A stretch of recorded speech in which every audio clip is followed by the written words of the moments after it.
The sun hung low in the endless Colorado sky, casting long shadows over the dusty streets of Amityville. It was the 1860s, and the town had seen its share of drifters, prospectors, and outlaws.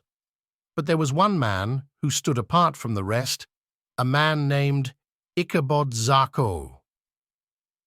Ichabod was the undertaker of Amityville, and truth be told, he was an odd fellow by anyone's standards.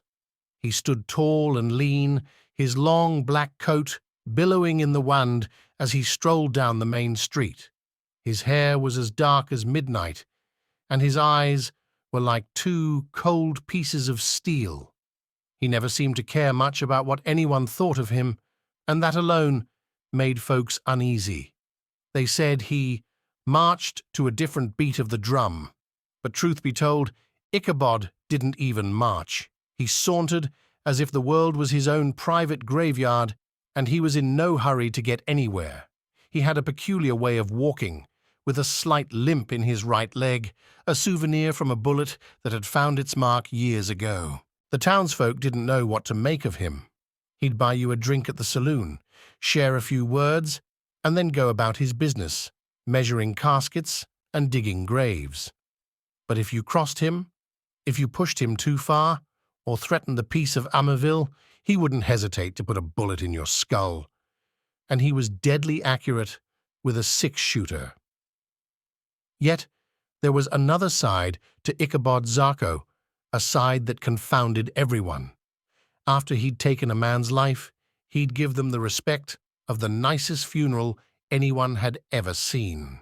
He'd arrange the flowers himself, play a mournful tune on his harmonica, and even say a few words about the departed, as if they were old friends.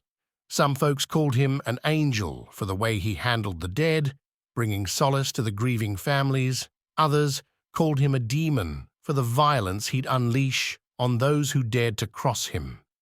It was said that he walked the line between life and death, a guardian of the departed and a harbinger of vengeance. And then there were the stories, the tales told by those who claimed to have seen something truly unnatural.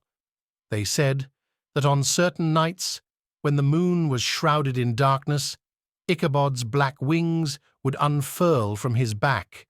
They were wings of pure obsidian, like those of a fallen angel.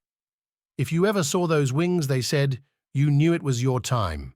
You could run, you could hide, but there was no escaping Ichabod Zarko. He was the undertaker of Amityville, the man who danced on the edge of life and death, and when he came for you, there was no escaping his final act. Amityville, Colorado, had its fair share of mysteries, but none were as enigmatic and deadly as Ichabod Zarko. The town may have feared him, but it also relied on him, for in a place where life was hard and death was a constant companion, there was something strangely comforting about knowing that Ichabod Zarko would be there to see you off, whether to the next world or to a peaceful rest in the earth of Amityville's graveyard.